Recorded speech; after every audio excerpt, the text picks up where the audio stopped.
इस वक्त जो हमारा टॉपिक है बहुत ही इंपॉर्टेंट है, बाइपोलर डिसऑर्डर, जिसे एक किस्म का डिप्रेशन भी कहा जाता है। ये एक जहनी आर्जा है जिसमें इंसान का मूड बदलता है और तवानाई भी मुतासर होती है। कभी वो गुस्से में आ जाता है और कभी वो एकदम से मुस्कुराने लगता है, कामों में दिलचस्पी कम हो जाती है, बल्कि ख़त्म होकर शुरू जी। और आपकी जो एनर्जीज़ हैं वो इससे काफ़ी मुतासर होती हैं, आपकी सलाहियतें इससे मुतासर होती हैं। आसान अल्फाज में कहा जाए तो जो शख्स इसका शिकार होते हैं इनमें मिजाज, तवानाई और काम करने की सलाहियत में तब्दीलियाँ रुनुमा हो सकती हैं। वजूहात क्या हैं? डॉक्टर अली अजमल साहब हमारे नफ्सियात हमारे साथ मौजूद हैं। डॉक्टर साहब वेलकम कहेंगे पाकिस्तान मॉर्निंग। Thank you. इसके सिम्टम्स क्या हैं? सबसे पहले तो अगर कोई इसका शिकार हो चुका है किस तरह से पता चलेगा, और थोड़ा सा इसकी वजूहात भी बता दीजिएगा। देखिए, इसकी सिम्टम्स अगर बाइपोलर डिसऑर्डर की बात करें तो इसकी मुख्तलिफ़ किस्म की सिम्टम्स हैं। ये दो पोल्स हैं, यानी कि डिप्रेशन की सिम्टम्स हैं एक तरफ। कभी कभी ऐसे लोग जो कि इस मर्ज़ में मुब्तला होते हैं उनमें एनर्जी बिल्कुल नहीं होती, वो बिल्कुल थके थके रहते हैं, सोए सोए रहते हैं, मूड ख़राब रहता है और लाइफ की तरफ मायूसी होती है, कोई काम करने को दिल नहीं किया, और इस तरह की कोई लिथार्जिक किस्म की फीलिंग, और पेसिमिस्टिक भी होते हैं। लाइफ से उनकी कोई इतनी ख़ास उम्मीदें वाबस्ता नहीं होती। एक तो ये इस तरह की सिम्टम्स हैं, लेकिन इसी के साथ साथ इसकी दूसरी सिम्टम भी है जिसको हम मैनिक स्टेज कहते हैं।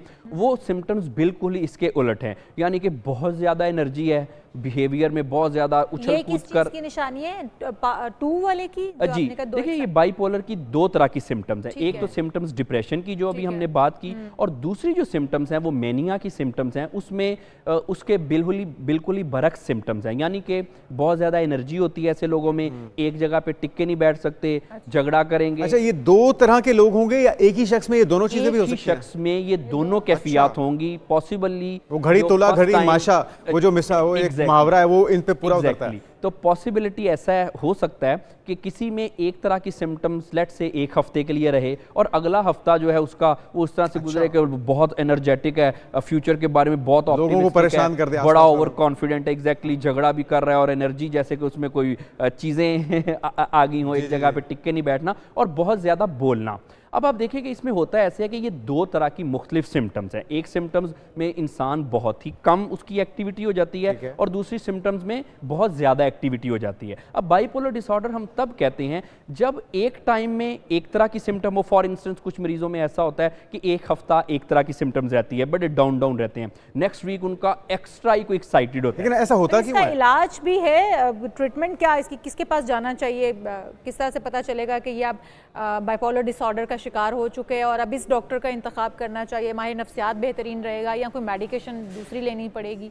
देखिए, जहाँ तक ज़हनी व नफ्सियाती बीमारी का मर्ज़ का ताल्लुक है तो ऑब्वियसली वो तो माहिर नफ्सियात डॉक्टर के ही पास जाना पड़ेगा। अभी जो आपने मेडिटेशन वगैरह की बात की, ये चीज़ें इफ़ेक्टिव होती हैं लेकिन बहुत थोड़ी। यानी कि अगर किसी को ज़हनी मसला है, कोई बाइपोलर डिसऑर्डर है, डिप्रेशन है या और मुख्तलिफ़ किस्म के ज़हनी व नफ्सियाती मसले हैं, तो अपने लाइफस्टाइल चेंजेस करना, थोड़ा सा मेडिटेट कर लेना, उसके अलावा कोई फिजिकल एक्टिविटीज़ वगैरह कर लेना, ये सारी बहुत रिलैक्स करता है, कुछ हद तक इफ़ेक्टिव हैं। लेकिन ये नहीं कहा जा सकता कि अगर किसी को बाइपोलर डिसऑर्डर है, ये कोई भी ज़हनी व नफ्सियाती मसला है, मर्ज है, तो इससे उसका इलाज बिल्कुल मुमकिन है। मेडिकेशन की जरूरत होगी उसे, कुछ हद तक फर्क तो पड़ेगा। देखिए, मेडिटेशन है या जैसे फिजिकल एक्टिविटी है वो तो नॉर्मल लोग भी करें, तो ऑब्वियसली हमें कुछ इसके पॉजिटिव मेडिसिन जी मेडिसिन की बिल्कुल आम। इसमें फिर देखा ये जाता है कि किस हद तक उसका मर्ज बढ़ा है। कोई भी ज़हनी व नफ्सियाती मसला, तकरीबन कोई 150 के करीब ज़हनी व नफ्सियाती बीमारी एक हद तक तो हम उसको लाइफस्टाइल चेंजेस करके उसके अलावा कुछ इस तरह की मेडिटेशन वगैरह के थ्रू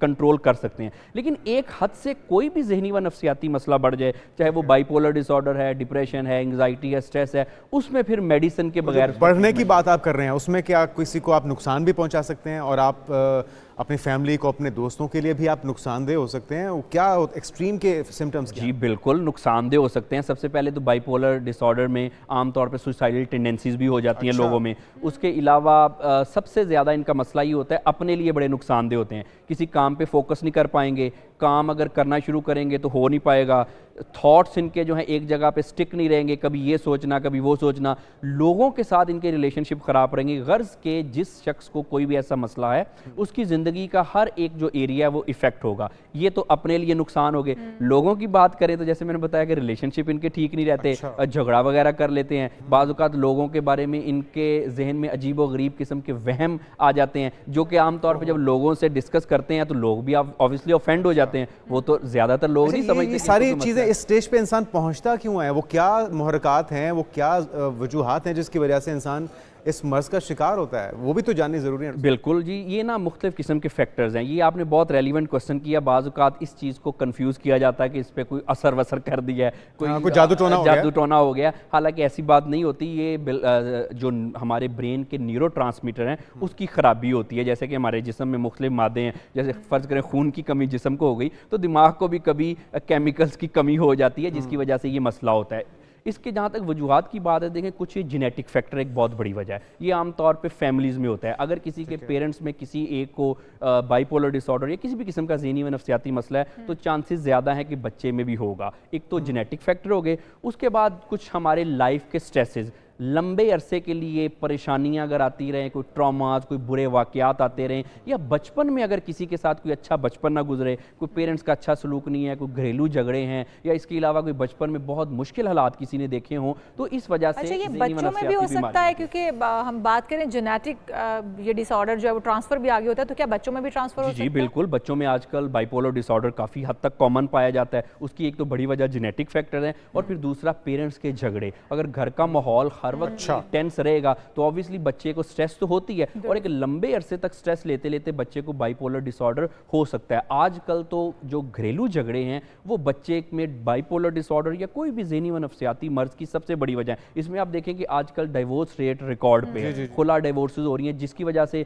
बच्चे को एक पेरेंट आमतौर पर उसकी अपब्रिंगिंग करता है, जिसकी वजह से उस पेरेंट पे बच्चे की काफ़ी जिम्मेदारियां होती हैं और बच्चे की ठीक तरह से टेक केयर नहीं कर पाता। परेशानियां, मुश्किल में बच्चा घर बाइपोलर डिसऑर्डर का शिकार वो बच्चा भी हो सकता है और बड़े भी हो सकते हैं। बहुत शुक्रिया डॉक्टर साहब, वक्त की कमी थी। इसमें आप अपने लिए बेहतरीन डॉक्टर का इंतखाब करें, माहिर नफ्सियात का इंतखाब करें, उनके पास सेशन लें और मेडिकेशन लें